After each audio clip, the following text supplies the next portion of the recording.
about that Trump, yung impact sa Asia at sa Philippines? Yung pagpanalo ni Trump, desisyon po yan ng kanilang sariling mamamayan.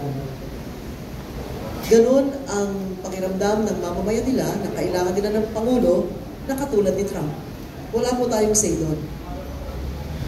Ang importante po, kaya ba ni Trump na tuligsain o hindi sundan yung mga aninong gumagalaw sa likod niya?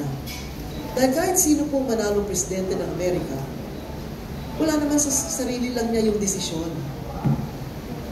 Yung buong Kongreso o yung buong Senado nila ay hindi rin nakakapag-desisyon ng sarili. Hindi kaila sa kahit kanino na mayroong mga aninong gumagalaw. Kumbaga, mayroong mga puppeteers pulling puppet strings. So, kailangan si Presidente Trump ay kaya niyang sabihan yung mga yun. Kung gaano siya katinding magsalita, kung gaano siya katinding magkaroon ng mga kaaway, dapat yung mga hindi sumusunod sa kabutihan ng bansang Amerika, yun po ay kanyang awayin din. Alam natin na malaking industriya ang mga gumagawa ng mga bomba, mga fighters, mga jets, kung ano-ano. Malaking industriya yan. Mahirap talikuran. Kaya ba niyang talikuran yung mga yun? Nang sa ganon, yung sarili niyang bansa ay maiahon niya. Sinasabi natin tayo mahirap. Ang problema natin pagkain, dun din sa kanila, ganon. Maisip niyo ba na ganun kadami homeless sa Amerika? Diba? Dito ba, maglakad ka dito. Ito, lakad niyo ito kung Kamuning, Jimenez Street, ganyan. Wala naman kayo makikita ganun eh. Pero bakit sa bansang Amerika, ang daming nagkalat sa lansangan? Nasa internet niyo po yan, homeless yun. Makikita niyo naman yun eh. Bakit ang dami sa kanila ay walang matiran? Hindi na nila kaya bayaran ng renta. Kaya ang nakatira sila sa loob ng kotse. Maraming mga tindahan, malalaking mga malalawak na tindahan, pinahihintulutan ang mga sasakyan pumarada doon sa kanilang parking lot.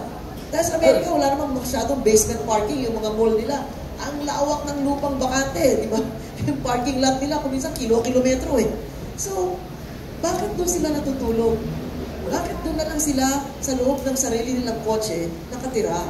Dahil hindi na abot kaya ang renta o pagbili ng mga bahay. So, yung problema natin, mukhang yun din ang problema nila. Kaya lang, ibang dating, ibang level yung kanilang problema. Diba?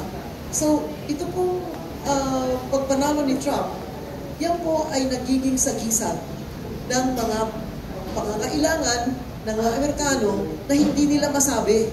Hindi nila masabi. Feeling din nila wala kaming tinig eh. Feeling nila wala kaming boses. Ito, malakas ang boses nito. Diyan kami sa kanya. Kasi kaya niya sigawan kahit sino. Kaya niya upakan kahit sino.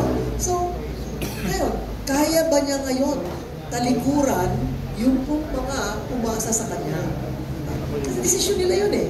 Pero ang sinasabi ko lamang, mag-ingat po tayo. Dahil dito, yung sa grocery, pumasok ka sa malalaking grocery. Hindi pa nakakandado eh. Yung mga shampoo, nail polish, yung mga eyebrow pencil, hindi pa nakakandado sa salamin. Doon, nakakandado yung mga display ng mga sabon at kung ano pa. At kailangan pindutin mo yung timbre para pupunta yung salesman, bubuksan yung salamin na pinto para makakuha ka ng shampoo o makakuha ka ng deodorant. So umaabot na sa ganung sitwasyon sila. Huwag natin sabihin na dito sana huwag mangyari yun ha. Pero doon nangyayari na yun. At alam ko, dahil nandun ako eh, ang anak ko, mga kapatid ko, nandun sa Canada, sa Amerika, di ba? So, ito ay dapat natin pag-isipan. Diba? Malaking problema niya. Maaaring mas malaking mga problema niya kaysa sa atin eh. Okay, may pahabol si kapatid na Marlon.